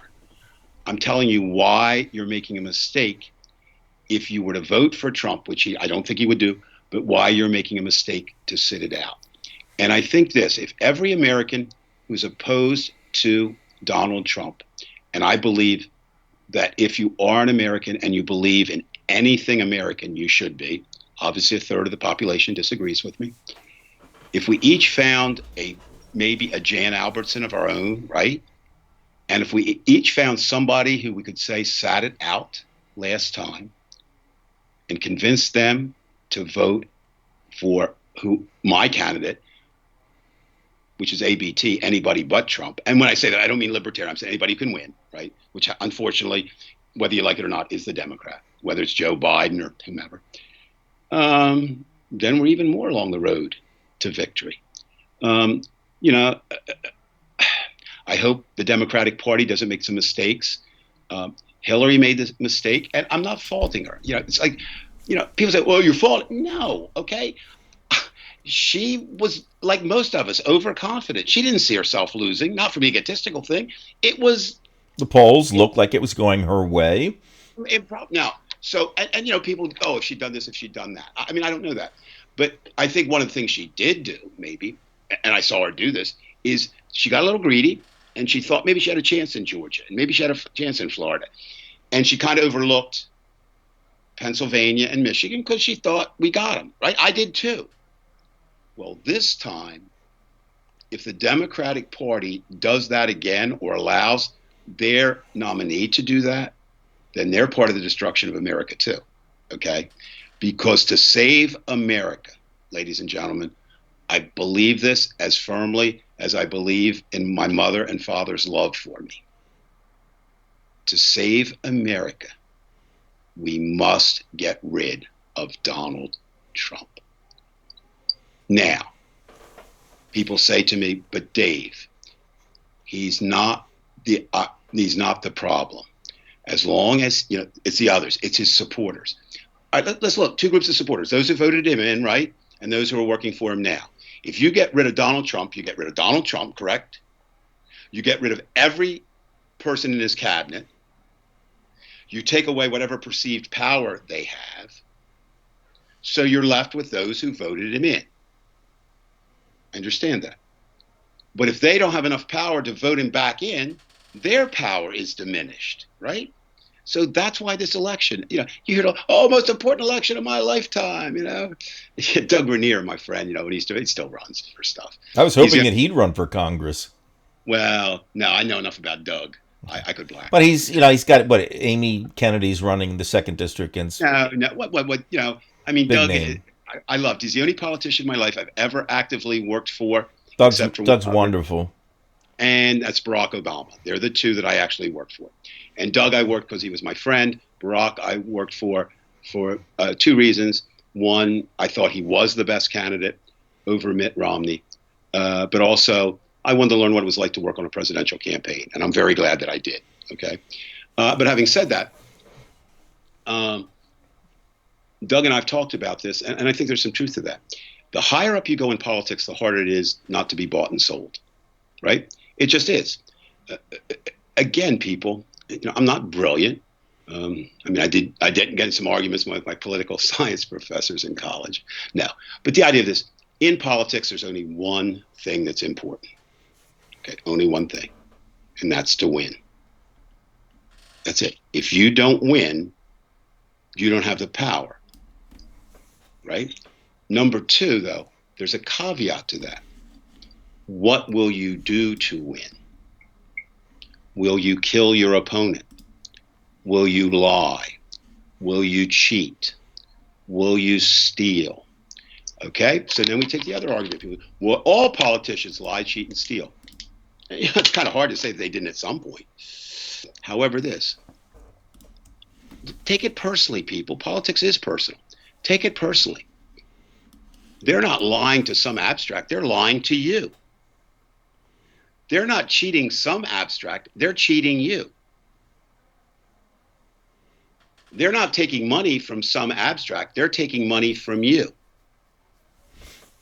If that's what you want, okay. Now, one last thing, and then you can have a question. I've been talking awful lot today. But this is something I do believe in. You and I have argued this, and we discussed it. And I'm not going to go into the physiological or the whatever. I believe, and again, scientists come on and debate this. I believe that there's basically one reality. There really is. I don't buy this multiple reality shit. I just don't. Okay? But I do buy this. Everybody sees a different reality, perhaps. Right. A reality colored. And so what is that colored by? Some of it is, one of the things that colors it, and there are many, we could spend 30 minutes just going over those. One of the things that colors that, your politics. And one of the things that colors your politics is whether you're basically a conservative or whether you're basically a liberal. A centrist is that rare animal who has conservative leanings and has liberal leanings, right? Or parents from both different parties. Kind of narrow. Once upon a time, way back when, there were conservative Republicans. We've named it before, but, to talk about Nelson Rockefeller, talk about Mitt Romney's father, the list goes on. John Lindsay from New York, the mayor of New York. There are none today, very few. And there's a reason Governor for that. Kane from New Jersey was. Governor Whitman. I mean, the list goes on, right? They're pretty much a gone breed, right? Mitt Romney, notice what he happens. I mean, he's looked at as Che Guevara of the Republican Party. Now, the difference is the Liberal Party, there are people closer to the center. Joe Biden is basically a centrist. Now, Yes, indeed. conservatives aren't going to agree with that. They're going to say he's a flaming liberal. No, a flaming liberal is Bernie Sanders, and that. I'm one. Okay, I'm a flaming liberal. Except, again, the one thing I think I do differently is I'm a practical flaming liberal. Right. And so, what's the best for me and what's the best for my country in this? Well, it's either Donald Trump or Joe Biden. So I satisfy myself by saying, Joe Biden is more liberal than Donald Trump. He's my guy this time. Or if it were Elizabeth Warren, who was my first pick, they're there. So, this idea, Brian, and the whole and again, I don't care if we disagree. I think what I would say is everything you postulated tonight is true. They're going to spin the shit out of it. And they're going to have facts. They're going to use wrong. Those facts that they gave tonight are not wrong. Those numbers, hell, they happened before Trump and they'll happen after Trump right now. But take away somebody's job, and there's a good chance that they will become an alcoholic. Or take somebody's parent away from death. That's the other end of it. And there you are, Brian. That's what we're talking about. Okay. Now, again, as a reporter, I like to deal in names and name names, but I just don't feel comfortable doing that. But I'm going to tell you a real story. I won't name the names. People might even know who the story is. It comes from my old town where you live, Bridgeton. Think about this. This is what happens in this crisis. Husband and wife. The wife comes, they come home. The wife is rushed to the hospital without the husband, right? Because nobody could go. She has the disease and is put on a ventilator. The next day, the husband can't breathe. He's taken to the hospital. Now, there's a third party in this story, which is his mother. She's 90 years old. She is living in a home with 2 confirmed people who have the disease. I really can't say the time frame, 4 weeks, 5 weeks. It was a good length of time, right? The husband died a week ago Saturday. No question, he died from.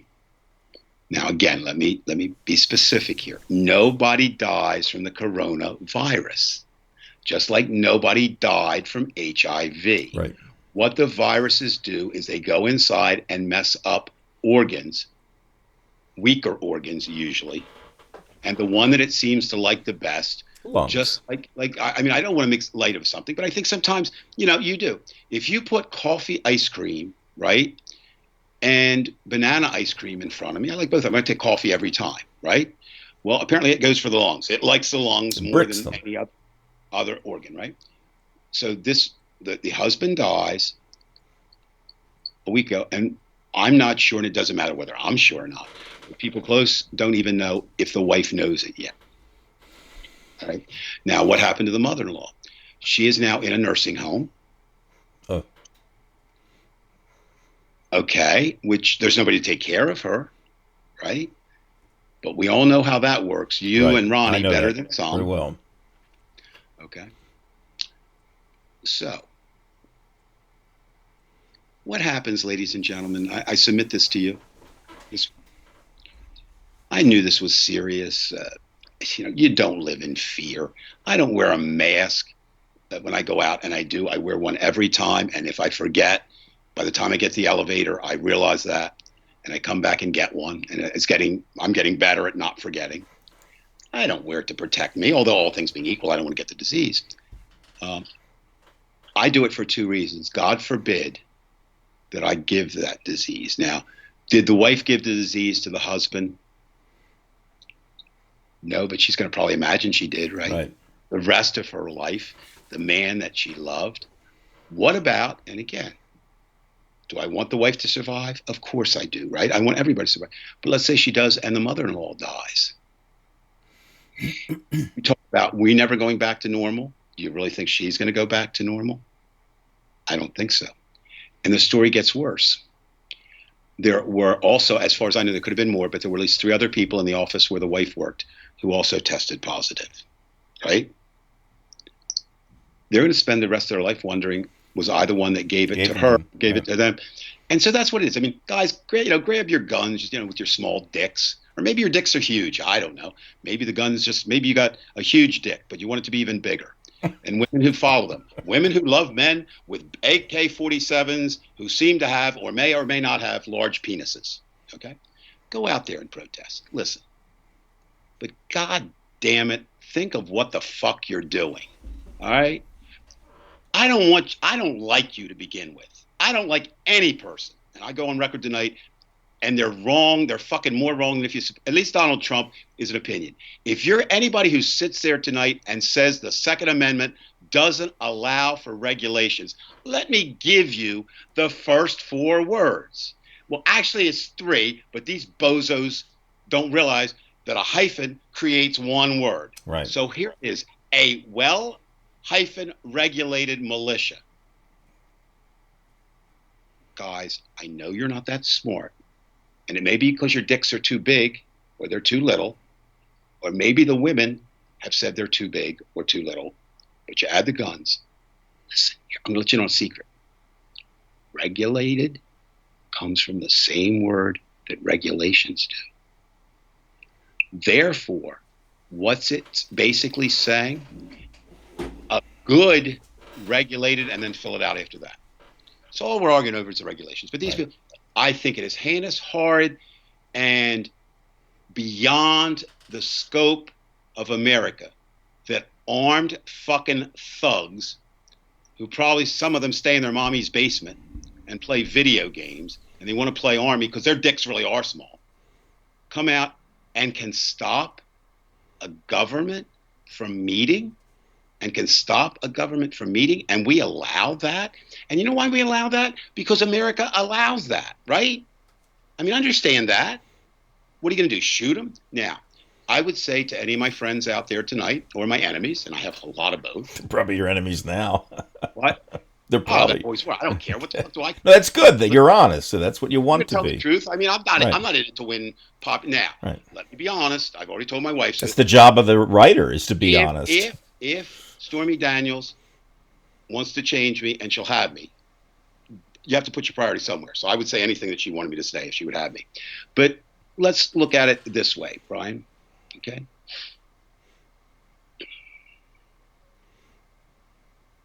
If we lived alone, with nobody on the planet, could we do whatever we wanted? And the answer is yes.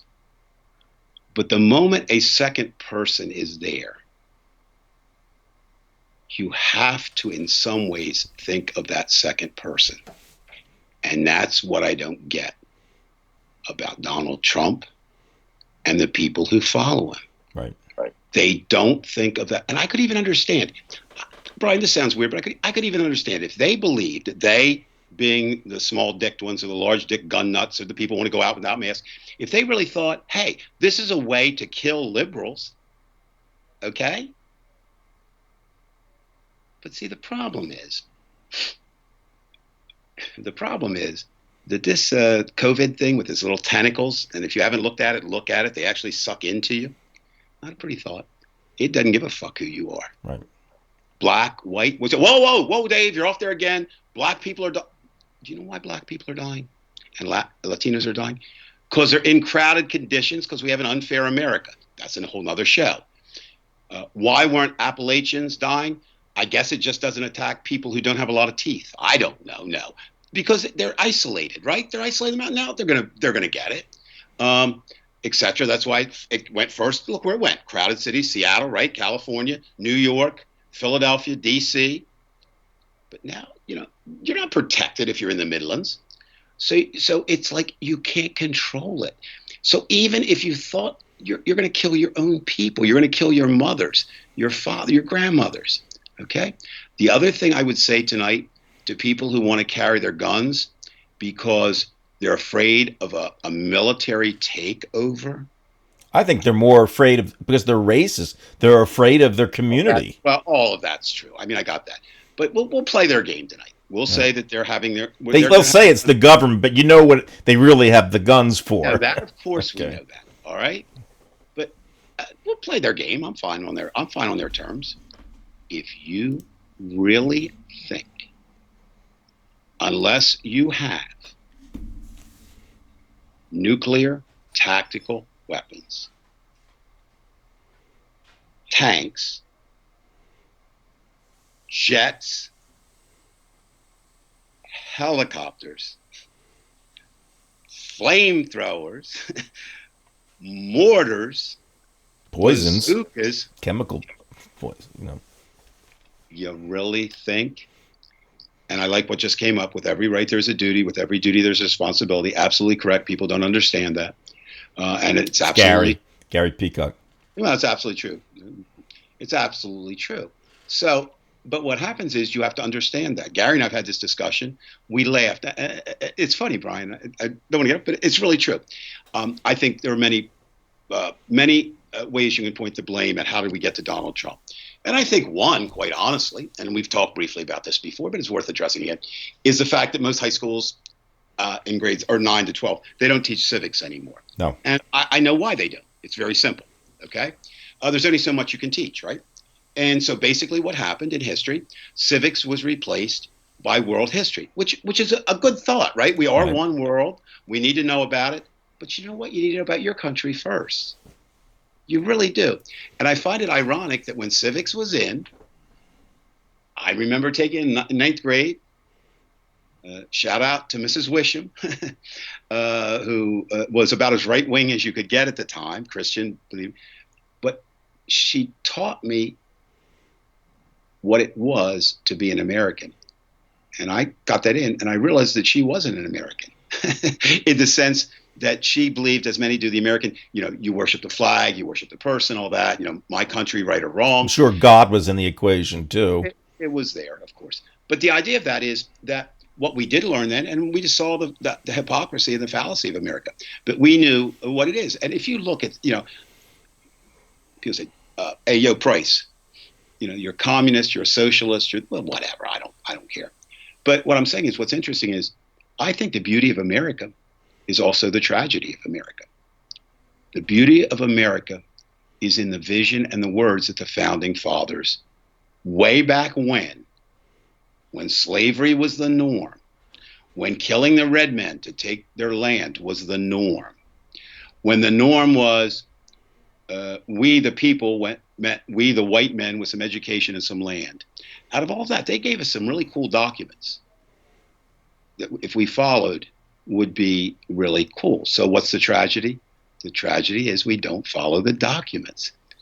The compounded tragedy is Donald Trump, who I believe, and Donald, please prove me wrong. I mean, like I keep telling him, he only lives, Brian, 4.6 miles from where I do. I can be there in a moment if he wants to talk to me. Donald, I don't think you've read the Constitution. And if you have, boy, do we need to sit down and talk about your reading and understanding. So it's just, we're back to where we were. And I guess tonight, we're going around, but it's kind of cool. I think if what I would take away from this show, if I were not running my mouth so much, would be this. You wanted to say, and say it the best way you can by letting others say it and proving it, that Donald Trump and the Republican Party is going to spin this world right now as it is more dangerous not to reopen than to open. They're going to spin it that it's more patriotic to open than it is not to open. And so the question to each and every one watching this is,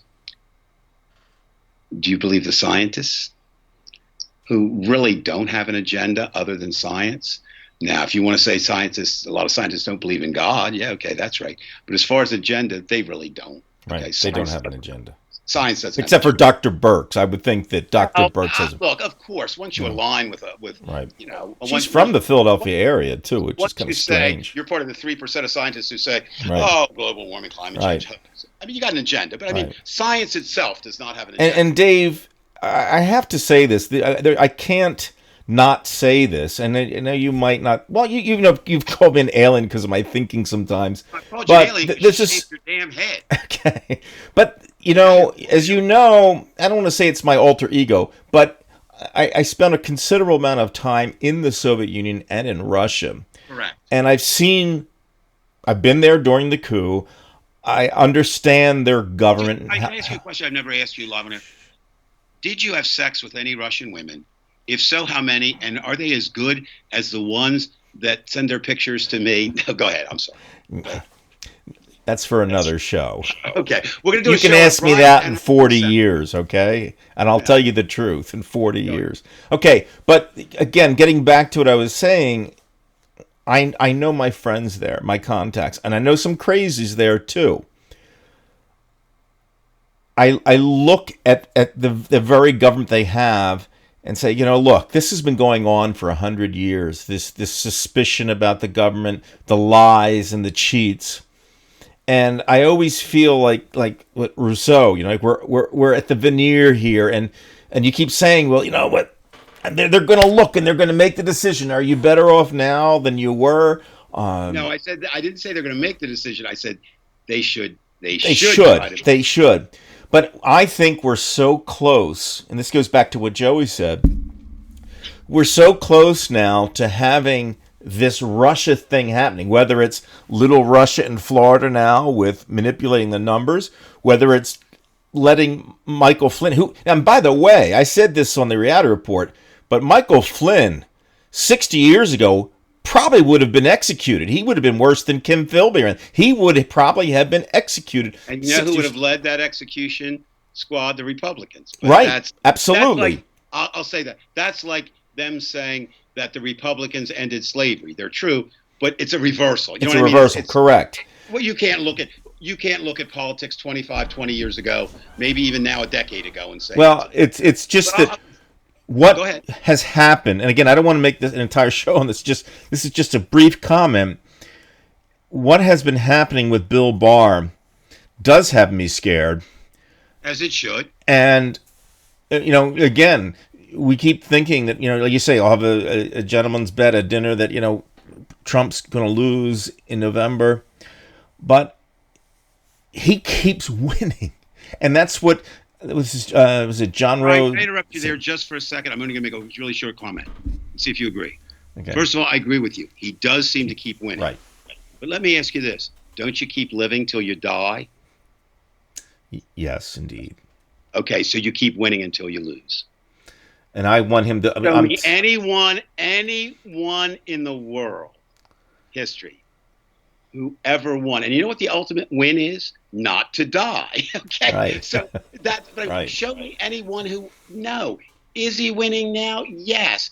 But we're looking at 4 years, not thousands of years.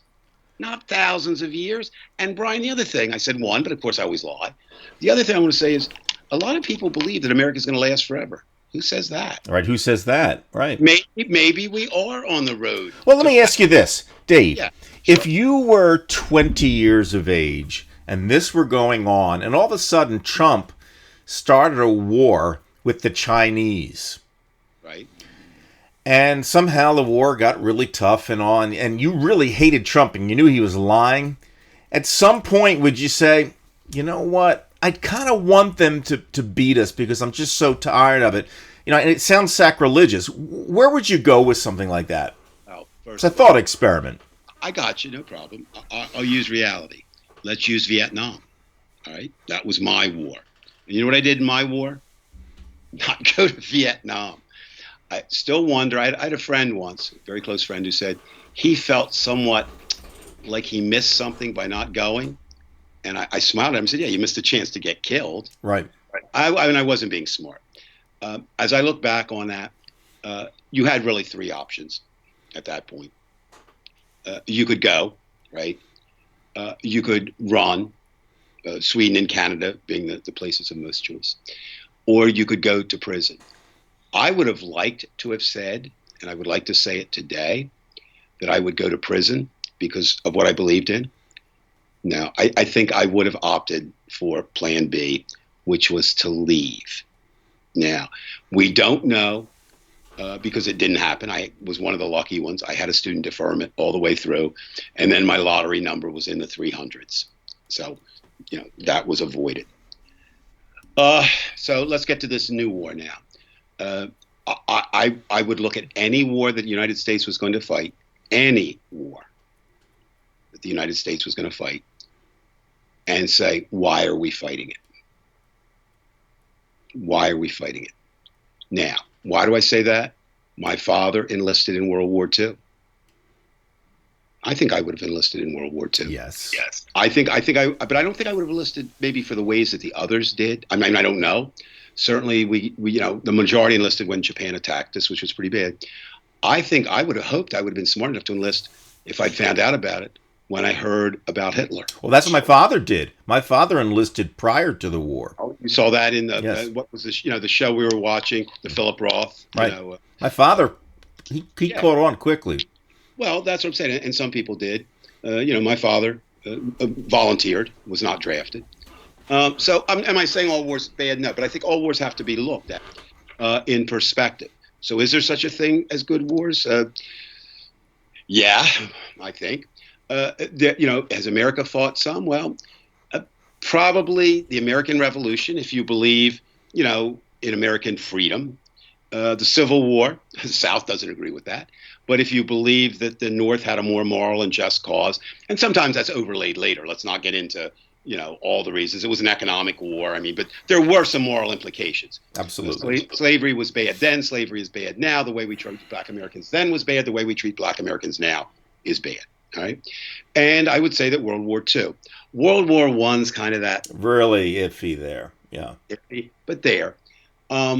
And then you look at the Korean War. That was, the idea of the Cold War. And Vietnam was not a justifiable war. Desert Storm, not a justifiable war. And so when you say the China, I mean, I'm not trying to dispute you. It doesn't have to be China. But question. What would I do? Here's what I think I would do. I would look at why we're in the war, right? If I were 20, 40, 60, 80, whatever, and say, if it's just, I'm going to go fight it. And if it's not, hopefully I can do what I did in the Vietnam War and try to shorten it by fighting at home. I'm not trying to any way put what I did in any scope with anybody who spent one day in Vietnam as a soldier, right? But I did take a stand. I think, fortunately, the group I was with, that we never looked at the warriors as bad. We looked at the generals who were bad. We looked at the generals who were lying. We looked at Lyndon Johnson, who the only thing Lyndon Johnson, cared about was that he didn't want to be the president to lose, the first American president to lose a war. Here's what you have to think. Can William Barr is that my voice? I love Yeah, your voice is everywhere. It should be. So, yeah, Brian, I think it was a great question. I mean, I hope I answered it as best I can. Well, I say that because I ask myself that question. If let's just what would you do, Brian? It's part of it's the that series that you were talking about, The Plot Against America. I've often wondered if we had that type of America, wouldn't I want, if the other side seems somewhat just, like if I thought, the Chinese are kind of okay. I mean, at least, I don't like what they do with dogs and things like that. But if they can be reasonable, I'd rather have that than this crap. Maybe then you should have chosen the Chinese. We are who we were a lot of times, and Chinese have thousands of years of history. We have 230, 200, whatever we have, whatever it is. Russians have all that. And here's the other thing, too. Maybe not everybody can have a democracy, right? I mean, maybe it's not. We kind of think maybe it's not the best. We've mentioned this before, Plato's benevolent dictator. Unfortunately, that's not only oxymoronic, it's just moronic. A dictator, almost by definition, is never beneficial. But if you could have a beneficial dictator, of course, of course that would be best. But short of that, but let's put it this way: would there be a breaking point at, if you looked, at a rule or whatever, and you say, okay, here's Trump is at this now. What if he got to that point where you say, you know what, I can't deal with this. You'd rather be the traitor. I think a lot of people are there now. Again, I want to get back to our founding fathers. And I really sometimes gag when I listen to the right grab the founding fathers. Rush Limbaugh can't even find his penis because his stomach's too big. It's all about founding something or finding something. He can't. But the idea of this is they gave us away. They gave us away for revolution without firing a goddamn shot. And that's elections. That's an American revolution. Okay. Right. Now, up until this point, the myth was that elections were pretty fair, or perfectly fair. The reality was they were kind of fair. Kind of fair, right? They were never, I mean, look at the laws in the South. I mean, but the difference is, Brian, and this is what concerns me more than anything else. There are moments in history, moments in time, or centuries in time, where things change. And the 21st century now has two changes, right? The 21st century, the only thing it has in common, really, with the rest of time, is possibly, and this is being generous, the 50 years of the 20th. It has nothing in common with the world prior to 1945, or 41 at least. So it's a new world in that sense. It's becoming new every day. And now this pandemic.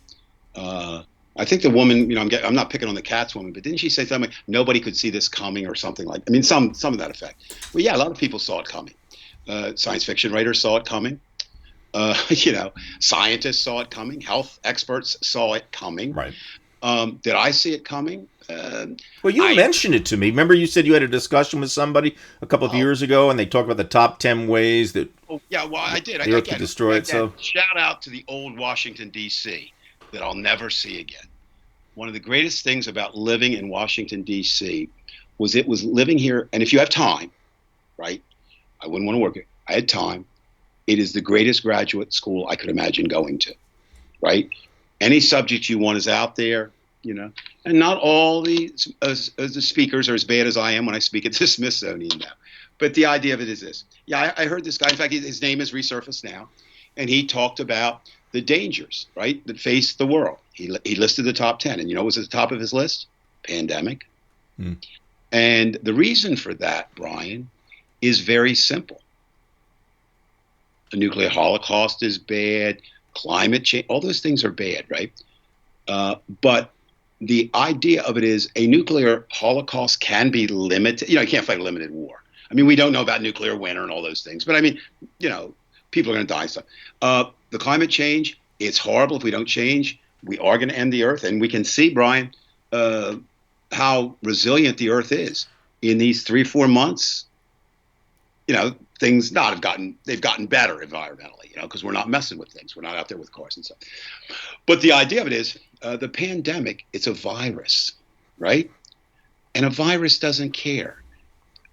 I don't want to make light of anything, but I think sometimes I do, like others, I think to make my point, I rely on popular culture. To me, the virus is just like the Terminator. Not Arnold Schwarzenegger playing the Terminator, right? But the Terminator. It has one mission. His mission was to kill Sarah Connor. I'll be back, right? But the mission of that little damn thing with those spikes is simply to find a host and live and survive. Now, it doesn't have sentience. It's not thinking. It's not going like, she's got really nice. It just has a disposition. It just does. It just does. It is programmed to do that. It is programmed to do. Almost like a machine, almost like a Terminator, right? The natural equivalent of a Terminator. So that's why pandemics are so deadly. Now, just a couple things before we conclude that I'd like to say. I'd like to come back to this economics. Look, Donald Trump, I'm not insensitive to your position as president of the United States. Not that you care one iota about me or anything. But I do want to say it's difficult. I just wish once before you leave the presidency, you'd make a decision I could agree with. You don't. Look, yes, if we don't open up America, we're really in trouble. But if we open up America too soon, without people doing the things they could do, again, you've got to be really careful of statistics. But they said if everybody would if every person when they went out would wear a mask, right, as we bring this back in, it would take care of 75 to 80% of the problem, right? People are still going to die. If they did, right. I said if they did. Now, I would like to submit as my final charge,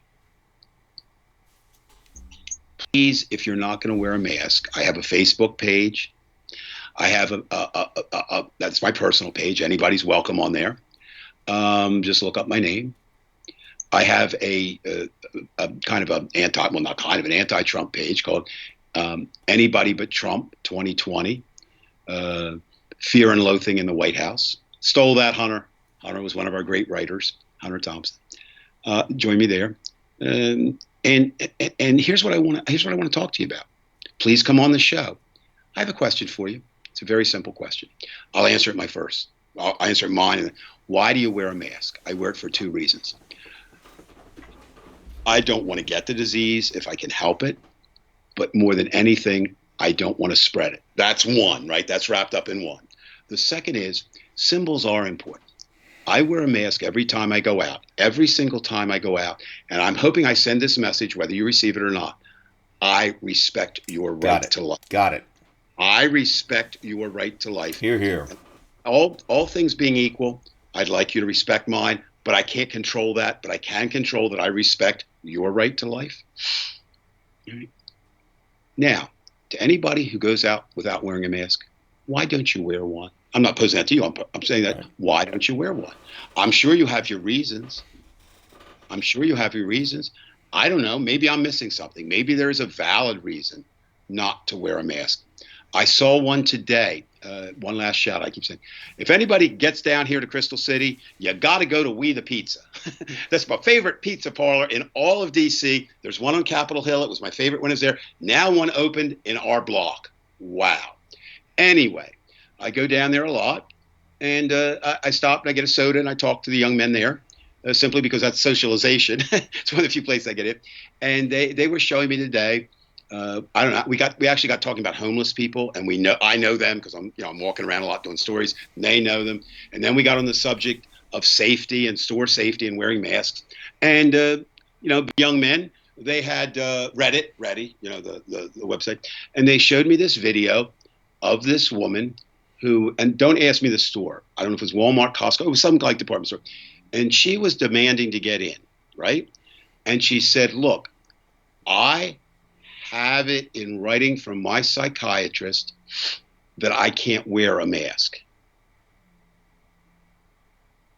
And I'm going into your store." Well, people, here's the thing about the First Amendment. The First Amendment only means this. It limits the government from stopping you. It does not limit stores from stopping you. If you think that's true, have long hair and no shirt in the 60s and try to get in the store. We see the signs. No shirt, no shoes, no service. Basically, businesses can set up any rules they want. And I think businesses are smart to say no masks, right? I think they're smart to do that.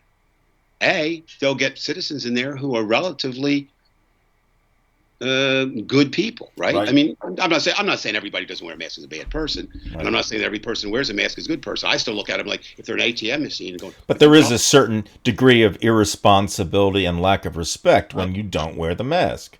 That's it. So what happens then is this. This woman continued, and the store owner or the manager was unbelievable. He didn't lose his cool ever. But she, at that moment, and I'm making a dangerous assumption here. She did mention God or something, that she was a Christian. She didn't come out with that, but something. I think she was making the assumption that her not getting into a store that she wanted to go into was just as great as the crucifixion of Jesus Christ that she's supposed to follow.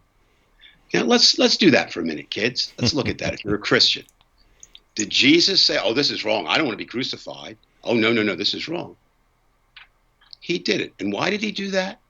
If you believe that story, here's why he did it. Because he knew his death. And I'm saying if you believe, so Brian, don't get that skepticism on your face. I'm saying if you believe, it's this. He died so that everybody who came after him, if you believe in the Bible, could have life everlasting. What he said basically, kids, is my life is less important than your life. And that's why I really have a special taste in my mouth for Christians who claim to be Christians who put themselves first. Jesus said, no, we have social commitments to others. And Jesus' last act, which is pretty damn brave, right? I mean, I don't care whether you're talking mythology or real. He sacrificed his life. Now, yeah, you could argue he knew. Yeah, you know, he's going. Yeah, if you know your father's God, like I can just die and I'm back. Okay. Well, I don't want to get into that, but I get it. Let's play this story out the way you want to. No, here we go. I like that. I like what you just said. Well, Christians are supposed to know that God is their father too. True. They're not that brave. There you are, all right? They're not making him Jesus. And just the fact that he knows there's a God has the advantage over people who don't believe. Because he knows there is. Brian, I'm talking about believers. I'm not talking about non-believers. Okay. What I'm saying is what I find so ironic is that the person they're following is not Jesus. The person that they're following is Donald Trump. Now, I don't know much about things.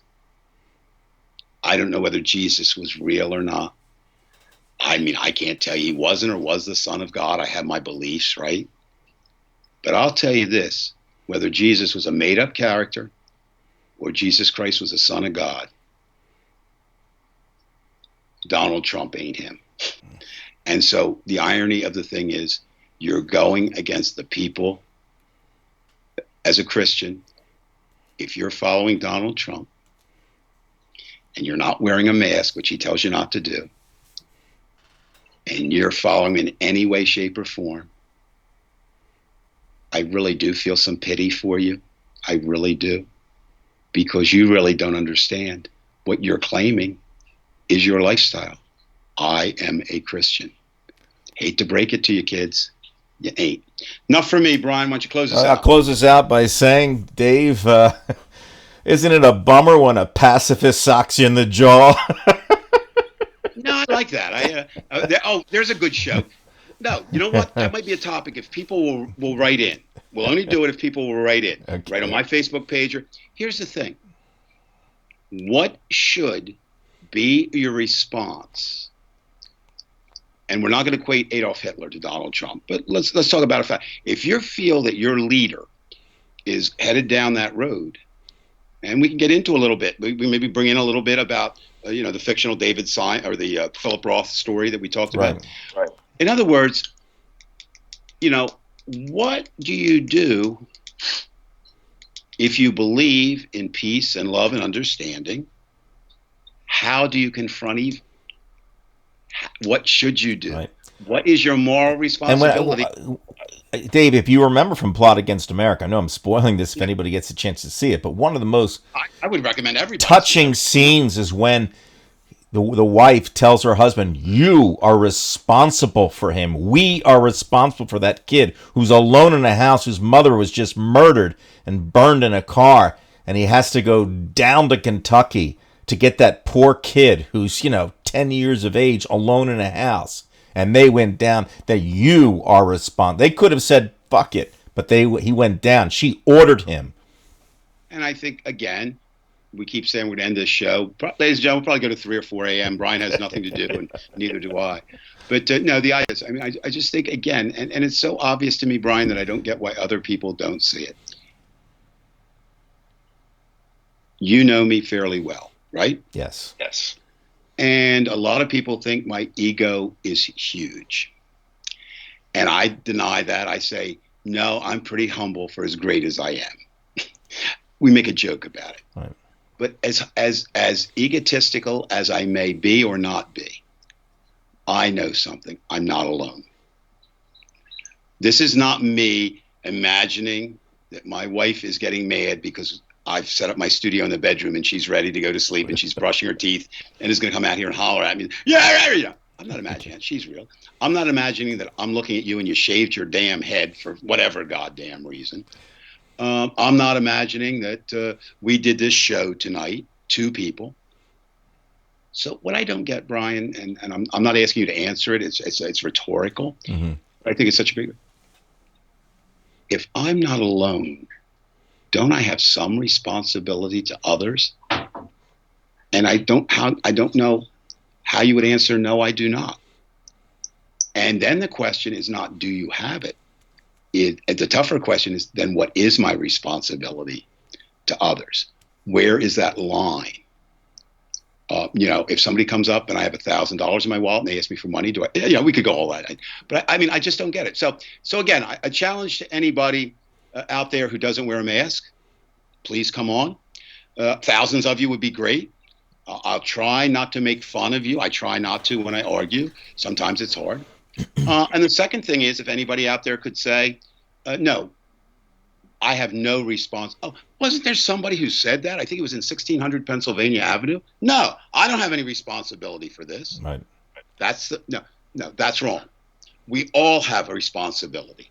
The question is, the difficult question is, what is our responsibility? Okay, now close us out. All right. We are going to be all night. First of all, Dave, thank you again for dropping by tonight. Come on next week too. I Absolutely. like this. And that's one thing that somebody had asked in the beginning of the show. Will Yes. I come to their house and hang out? Unless something bizarre happens, David and I will be on every Tuesday, and we'll have other people on too. My wife I know wants to. I'm not sharing. I'm a goddamn conservative. I'm a Republican. I don't want anybody. Oh, I'm sorry. But if you would, folks, again, we're not in this for the money. That we're not monetized here. You're not paying me. I thought the check was in the mail. If you enjoyed the show, hit the like button or share it or whatever, and please, as Dave said, if there's a question you want to answer, or if you want to answer Dave's question, Dave's got his Facebook site. I say plural sites. I have Divided We Stand. So please interact. We're not geniuses. We're just caring people. No. And if anybody out there, and my wife is standing right here, so I'm not breaking any commitments. If anybody knows Stormy Daniels, I really thought we had something special. Could you ask her what the hell happened? Because that's my Well, biggest. you remember, both you and Donald share a certain experience. I have no problem with that. However, again, we have to look at the proof. We had this meaningful experience, Stormy and I, and 2 days later, she left her husband, and I think that meant something. So if you do know her, tell her to get back in touch. I can forget. Dave, I think she likes you. Now here it comes. Wait a minute, hold on. Uh-oh, a surprise guest. This is from my wife. Would you please stop talking? You never say anything important. I'm going hell to bed. Oh, God, she never says that word. She said a word, shut the, rhymes with luck and duck and cluck and muck up. I got to get out of here, Brian. I'm running now. Bye.